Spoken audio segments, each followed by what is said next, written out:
কাশ্মীরে হামলার ঘটনায় পাক ভারত উত্তপ্ততা শেষ পর্যন্ত গড়ালো যুদ্ধে। দুই দেশ পাল্টাপাল্টি জবাব দিচ্ছে, থেমে নেই পাক ভারত তারকারাও। সামাজিক মাধ্যমে নিজেদের দেশের পক্ষে সরব তারা। আর এই ধারাবাহিকতায় এবার পাকিস্তানকে বিশ্বের মানচিত্র থেকে মুছে দিতে বললেন বলিউড তারকা কাঙ্গনা রানাওয়াত।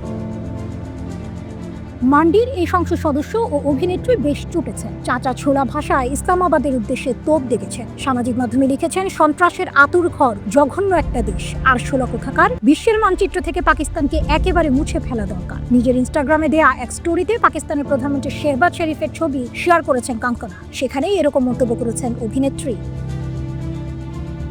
এর আগে সামাজিক মাধ্যমে অপারেশন সিঁদুরের লোগো ভাগ করে নিয়ে কঙ্কনা লিখেছিলেন, ভারতীয় সেনার এই অভিযানে পাকিস্তান ও পাক অধিকৃত কাশ্মীরের 9টি জঙ্গি ঘাঁটি গুড়িয়ে দেওয়া হয়েছে। অন্যদিকে পাকিস্তানের ওপর ভারতের হামলাকে কাপুরুষোচিত উল্লেখ করে দেশটির অভিনেত্রী মাহিরা খান লিখেছিলেন, বিশ্বের যে কোনো প্রান্তে যে কোনো রকম হিংসার ঘটনা ঘটানো কাপুরুষোচিত কাজ ছাড়া আর কিছুই নয়। পহেলগাঁও কাণ্ডে যারা ভুক্তভোগী তাদের সকলের প্রতি আমার সমবেদনা জানাচ্ছি। অন্যদিকে এক শব্দে ভারতের বিরুদ্ধে নিজের অবস্থান তুলে ধরে হানিয়ে লিখেছিলেন, কাপুরুষোচিত।